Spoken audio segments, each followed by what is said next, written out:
Hi, my name is Alicia and I'm 28 years old. I got married to my husband James only a year and a half ago, but boy has that time been full of hurdles for me. Not because of my husband, but because of my husband's sister-in-law. Let me start right from the beginning. I met James a few months after I graduated from college. He happened to be my friend's co-worker and she introduced me to him. At first, we remained only friends, and then after a few months of knowing each other as acquaintances, we began to properly talk to each other and get to know one another. It turned out that we were more similar than I thought, and we had the same sense of humor. Of course, I began to develop feelings for him, and he felt the same way for me. We dated for 5 years before we got married, and the day we got married was truly the happiest day of my life. We had all our closest family and friends at our small wedding, and we had a blast. The only issue was, of course, my husband's sister-in-law, Tessa. Tessa was my husband's older brother's, Mark's, wife. The two of them had been together since high school, and while I'd normally gush about how adorable it was that they were together for so long, I couldn't because Tessa was always trying to humiliate me in some way or another. I don't know what Tessa had against me, but ever since James introduced me to his family, she hated me.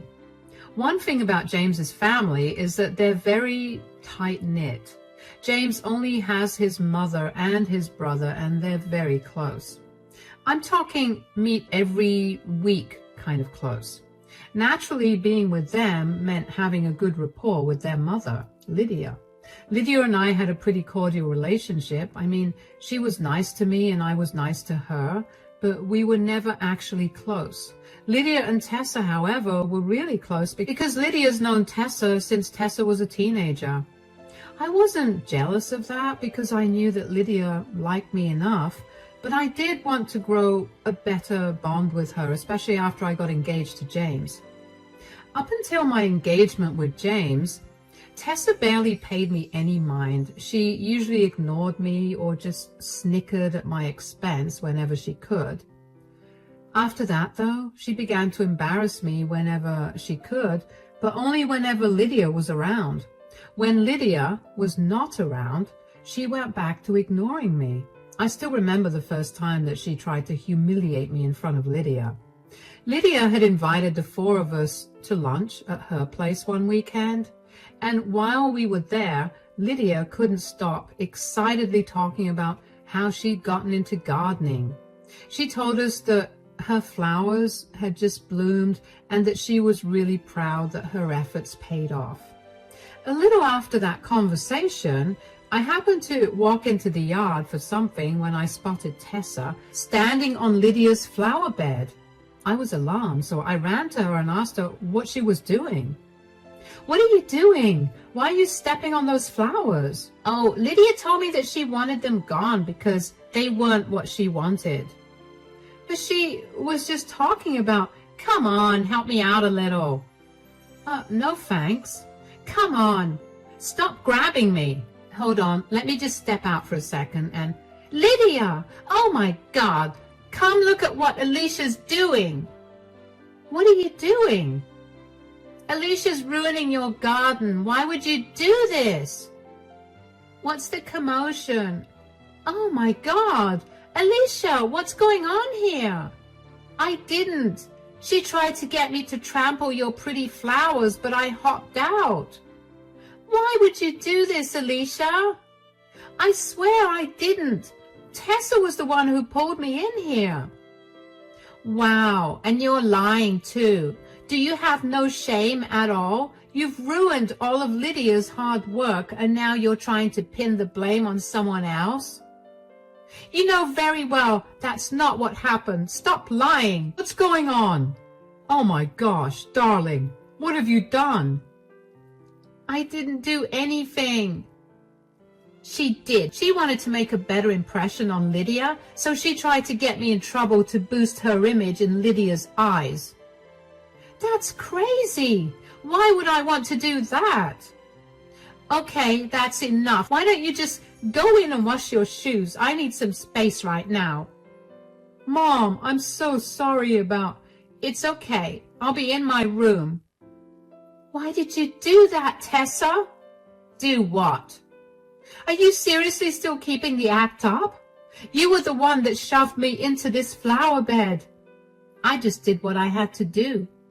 Wait, so you really did trick Alicia and made her take the fall? What is wrong with you?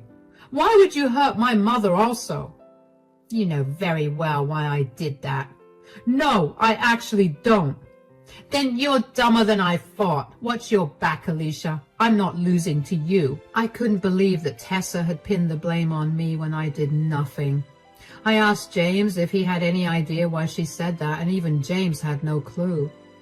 I felt horrible when I thought of Lydia's face as she saw her flowers all crumpled. So even though I didn't ruin her flowers, I apologized to her. Lydia seemed a little distant, but I offered to help her replant the flowers, and she accepted my offer. Thankfully, that didn't ruin my relationship with her, but that didn't stop Tessa from trying to ruin it.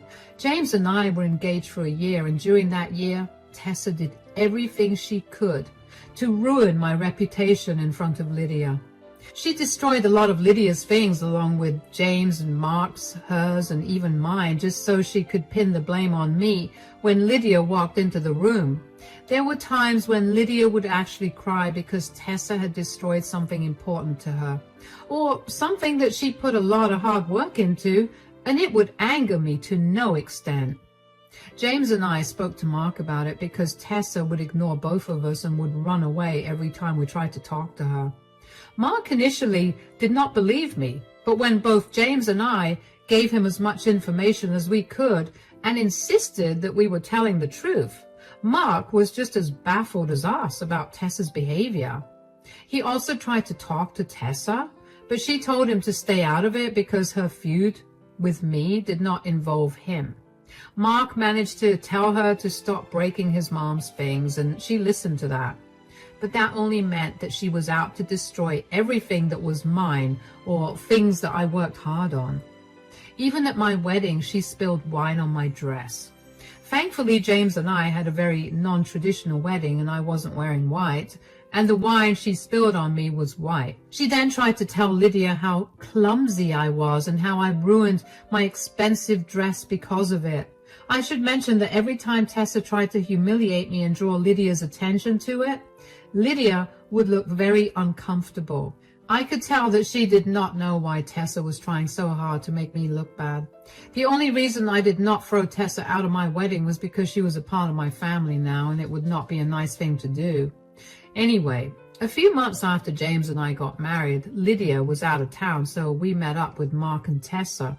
The four of us shared some drinks and we were feeling good, and Tessa was still making snide remarks at me, but I was feeling too good to care about it. Eventually, though, I don't remember how, but we got to talking about wacky family traditions. Our family has some wacky traditions too. Oh, really? How could it possibly be wackier than my family passing on an heirloom of my great-great-great-great-great-grandfather in a bath with a duck? Okay, ours is not silly as much as destructive. Did she really have to know this, guys? Know what? What's the tradition? Basically, my great-great-grandmother bought this brooch way back in the day.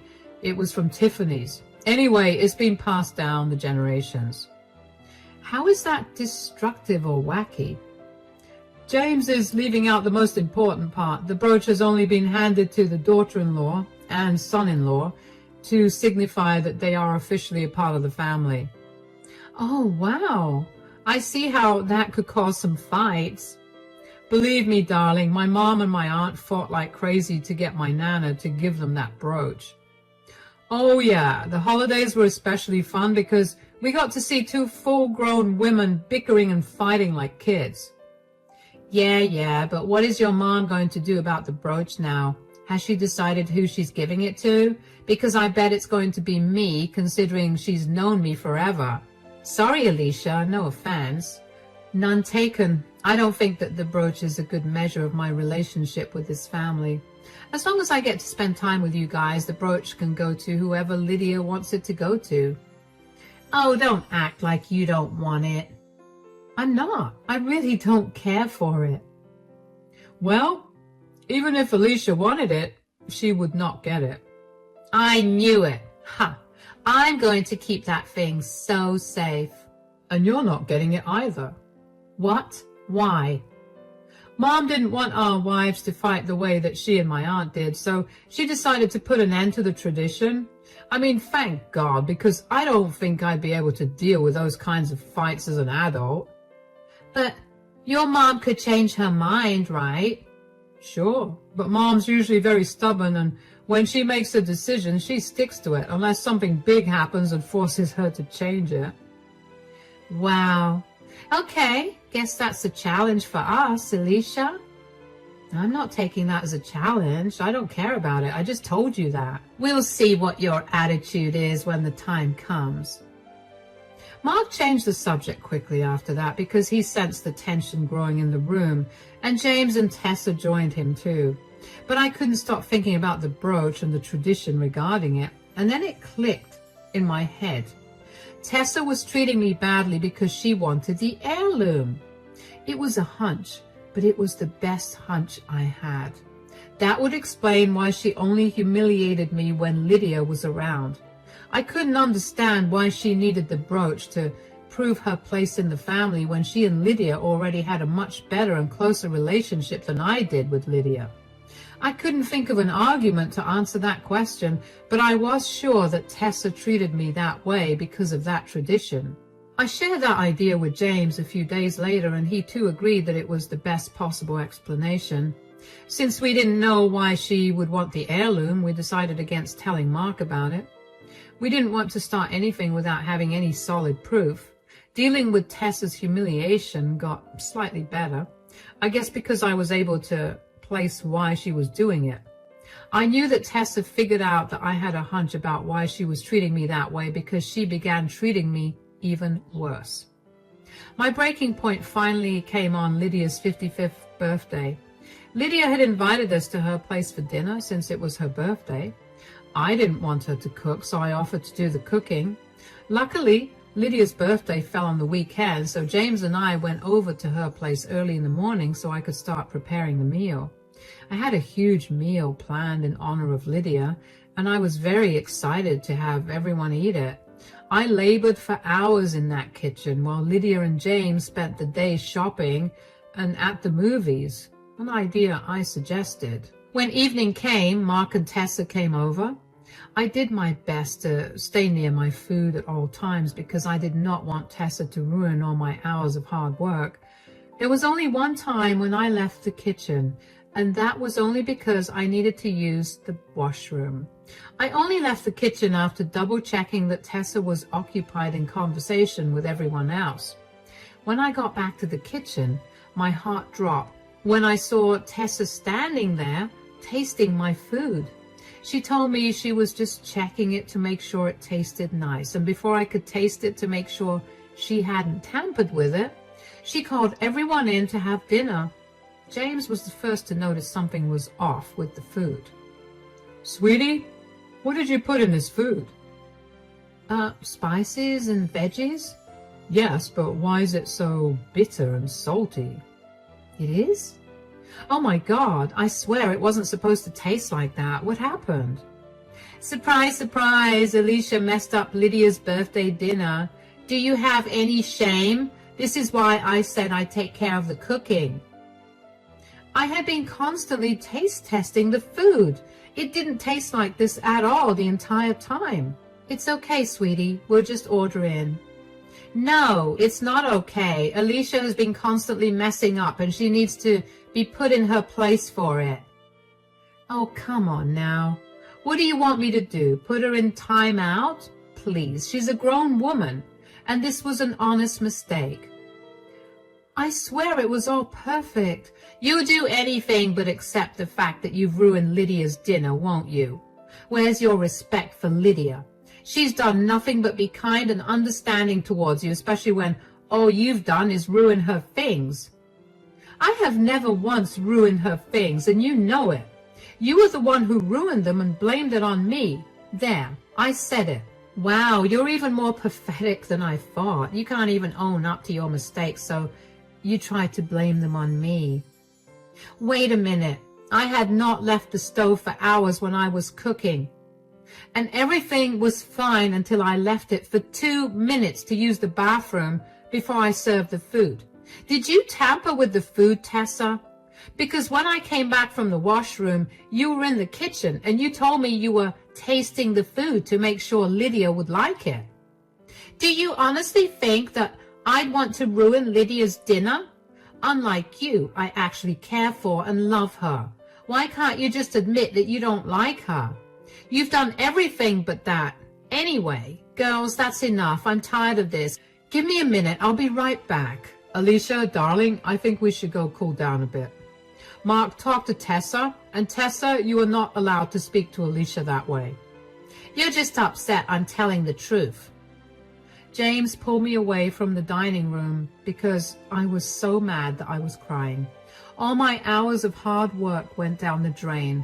My present to Lydia was ruined. The last thing I wanted was for Lydia to eat takeout for dinner on her birthday. James did his best to calm me down, and after ranting a little bit and also crying some more, I felt a little better. Just then, Lydia came back downstairs and called us all to gather in the living room. Okay, I'm back now. Everybody, I want you to sit down. What's that in your hands? I've noticed that the feuds between Tessa and Alicia are because of this brooch. Lydia, I can't promise you that I don't care about that brooch at all. Yeah, right, as if you don't want to get your hands on that exquisite and expensive jewelry piece. I'm not the same as you, Tessa. Right. So since you guys think that you'll be accepted into the family based on who I give this heirloom to, I have made my decision about it. What? You told Mark and me that you were ending this tradition because you thought it promoted fights within the family. Yeah, I had hoped to do that, but apparently I can't do that. I can't bear to listen to Tessa and Alicia fighting all the time, so I've made up my mind to give it away. It's my birthday, and I guess now's the perfect time to give it away. All right, then, who is it? Who are you truly accepting as part of the family? I've chosen to give this heirloom to Alicia. What? Why? She's done nothing but mess things up and ruin all our family gatherings. Has she really been doing that, Tessa? What? What do you mean? I saw you tamper with the food today, and I've noticed you doing everything you possibly can to ruin our time together, just so you can pin the blame on Alicia. I haven't said anything about it because I didn't want to embarrass you or make things worse. Well, it's not my fault. You pitted us against each other by bringing that expensive brooch in between us. I told both my sons that it wouldn't be going to either of you from the start. I planned on having both my sons share it. So tell us why you want the brooch so bad. I just want to be accepted into this family. Is that such a bad thing? Ever since Alicia came into our lives, everyone was constantly praising her for everything she did. I thought that if I had the family heirloom, I could at least know that my position in the family was secure. And you thought bullying Alicia to get the heirloom was the right way to go about it instead of just being a better person? Tessa, I've known you since you were in high school. I'm so much closer to you than I am to Alicia, so I know that you have no reason to be jealous of her. Tell us the real reason why you want the heirloom. There is no... Don't try to lie to me. You've made Alicia's life a nightmare over a brooch for the last few years, and I think she deserves at least some explanation for it. You wanted the brooch for something else, and I need to know why, too. Fine. I'm in deep debt, okay? What? I'd hoped to get the brooch so I could sell it and settle the debt. You planned on selling our family heirloom? How are you in debt? I started gambling, and I guess things got out of hand. You guess? How long have you been hiding this from me? None of that matters. What matters is that this is all Alicia's fault. How is this my fault? I don't want to see your face right now. I'm going home. Tessa stormed out of the house and left all of us confused. Mark looked ashamed and apologized to all of us for Tessa's behavior. I couldn't believe that my hunch about why she hated me was right. More importantly, I couldn't believe that she destroyed so many things all because she wanted to get her hands on something that would help her clear her debts. She was beyond disrespectful to everyone, and she severely miscalculated the emotional value behind the family heirloom. After Mark left, Lydia, James, and I talked about what had happened. Lydia told me that she was sorry I suffered so much because of Tessa. She had an inkling that Tessa was the one damaging things, but she had no way to prove it, so she felt too uncomfortable to say anything. But seeing Tessa tamper with my food on her birthday made Lydia really angry and upset. She'd reached her breaking point. She'd put up with so much of Tessa's behavior for so long, but she was done after what she saw.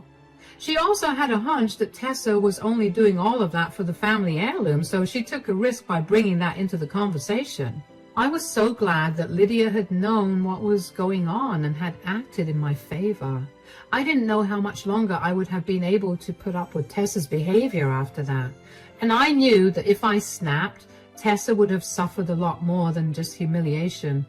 Lydia told me that day that she really did want me to have the brooch, but I told her that I was serious when I said that I didn't care much for it. So I told her to keep it and do whatever she wanted with it. Lydia seemed really happy with that. James and I didn't hear much from Mark after that day. For a good 2 weeks, we checked in on him to make sure that he was okay, but we couldn't get any information out of him. One day, though, he did tell us that Tessa's gambling debt was a lot more than he'd expected, and that he was terrified for her because he had no idea how she planned on paying that off when she didn't make enough money to even survive a month. James and I were really worried for him, but other than offering him our support, there wasn't much else we could do for him. Then, after those 2 weeks, Tessa showed up at my door. I was home alone, so I cautiously opened the door and greeted her. "Oh, hi, Tessa. What are you doing here?" "Are you happy now?" What? "You finally ruined my life. Are you happy? You get to be a part of this blasted family, and you get to be everyone's favorite." "What happened? Why are you yelling at me?" "Mark has asked me for a divorce. I'm in severe debt, and it's all your fault." "Excuse me? How is this my fault exactly? Why did you have to enter our family? Why did you have to try to be so good at everything? You ruined my life. First of all, I became part of this family because I love James. Secondly, you were the one who got insecure about your place in the family. I was just doing my own thing. I barely even batted an eye at you. You were the one who was adamant about making me look like a bad person. Don't act as if you didn't want the family heirloom. I saw it in your eyes the second you found out about the heirloom. I did not and still do not care about the heirloom. I'd much rather have a proper bond with my family than a fake one in order to get some jewelry. Stop acting like you're some saint. I know you cared about that heirloom as much as I did. I did not. But even if I did, I would never have put you down to get that brooch. I would have wanted to earn it because of who I actually was and not because I had to put someone down to look better. You always thought that you were better than me, but let me tell you, you're not. You're just a selfish freak who weaseled her way into the family because you knew about the price of that heirloom and you just wanted to get your grubby hands on it. Stop projecting your thoughts onto me. I didn't even find out about the heirloom until after I married James. You were the one who knew of it from the start. That may have been your mentality, but it definitely wasn't mine. And for the record, I have never thought that I was better than you. I admired you, but you've done enough to show me that there's nothing about you to admire. Whatever. I came here to tell you that you need to pay me back. Give me that brooch. I put up with this insufferable family for years, and I will not leave until I get that brooch. You came to the wrong place then. I gave it back to Lydia, so go ask her for it. I'm sure she'd appreciate you calling her insufferable. Why do you always have to ruin my life? Do you know why I started gambling in the first place? Because you made me so stressed out and it was the only way I could cope. And now Mark doesn't want me because of how much debt I've racked up, which is all your fault. He doesn't want to hear my reasoning at all. You have to make this right and get me the brooch. You've got some problems in your head if you genuinely think that your reasons are valid. Take this time away from this family to actually reflect on what you just said, because you sound insane. I'm not doing anything for you. I don't want to have anything to do with you either. I only put up with you because you were Mark's wife, and now that you're not, I don't want to see you. Bye. I was appalled by the audacity that Tessa had to demand that I get her that brooch. I couldn't believe that she still didn't see how wrong she was for thinking that way. I wondered how long she knew about the family tradition, and apparently she'd known about it since she and Mark had met, which means that she had probably only been with him because she knew the value of that brooch. Needless to say, Mark was pretty distraught after his marriage ended. I felt really bad for him, so James and I made sure to check in on him every day. We tried to spend as much time as we could with him so he would feel less alone. Tessa did not make the divorce easy for Mark. She kept fighting over every little thing and drawing the process out unnecessarily. It was a good thing they never had kids, because she would have made it horrifying for Mark. Mark heard through some mutual friends and Tessa's family that Tessa was not doing so well anymore. She'd been struggling financially and she had to pick up another job to make ends meet. Her family refused to take her in because they did not want to enable her gambling habit. It turns out that she's had the habit for a while and somehow managed to keep it a secret from everyone. As for Lydia and I, our relationship is doing great. All my anxiety about her not liking me was proven wrong. She told me that she'd like me way better than Tessa to begin with. I apologized for all the times that Tessa made me look like the bad guy by ruining some of Lydia's things, and Lydia was very kind and understanding about it. She assured me that I had nothing to apologize for, especially because I had nothing to do with it in the first place. It's been a few months since Mark and Tessa split, and we guess in another month or so their divorce will be finalized. In the meantime, we've taken to having a few more family gatherings than usual, and Mark is finally beginning to smile again. I have to say that not having Tessa at these gatherings has made them a lot more enjoyable for me. I never realized how anxious she made me about these gatherings until she was gone, and now I'm glad she's not here and she never will be again. As for the brooch, it's tucked away safely in Lydia's care, and it'll be given to the boys whenever she passes. I feel like that's the best course of action, and I wouldn't have it any other way.